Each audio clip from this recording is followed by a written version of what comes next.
Hello guys, ito ipakita lang ni Ate Lina, bumili tayo ng computer. Ayan. Ayan guys, laptop sana bibili natin pero mas delikado kasi siguradong dadalhin ng aking alaga. Kaya mas maganda na to, naka-permis. Talaga magagalgal yun dahil syempre yung laptop dito ay luma na. Kaya yun ang kukunin nila pagka may bago. Yan. Yan guys. At pinakikita ko lang sa inyo na si Ate Lina meron na nito pero walang alam. Kaya pag-aaralan ko pa to. Yan.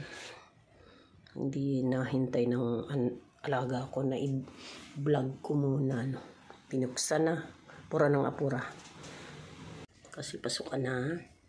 At pag-aralan ni Ate Lina din ito dito mag-live. Kasi wala pa kami nabiling printer kasi mahal eh. Sa isang buwan siguro. Yan. Yan ang nabili natin. Ito siya. Yan. Yan ang niya.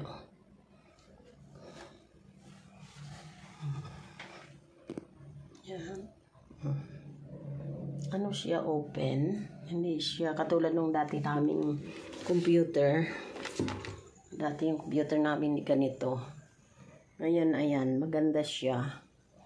Pagka sumisindi, makikita mo, umiilaw, makikita mo siya talaga. Yan, kaya lang medyo problema tayo sa internet. Kaya bumili pa tayo ng wire na ganyan, no? Kabit doon sa internet. Hindi kakayanin pagka tingnan mo ang ganda ng niya.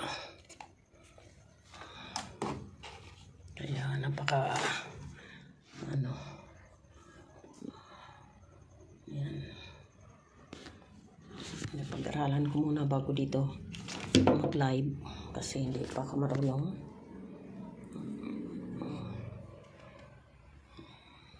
Dito ko pinalagay sa kwarto ng alaga ko para share na lang kami kasi senior na siya. Senior high. Kaya kailangan na niya ito.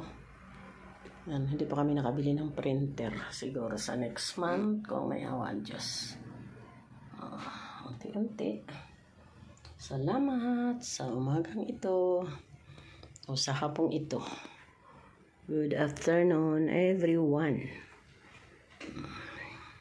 Kung kaya ko lang ako tututukan ko to. Kaso nga may edad ninyong lola, nag-opisina tayo nung araw, wala tayong computer.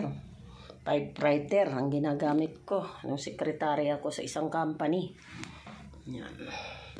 Cellphone nga lang, hindi ko mahilig ng mga gadget. Hanggang ngayon, hindi ako marunong. Laki-laki ng TV ko. Hanggang ngayon, hindi ako marunong magpandar.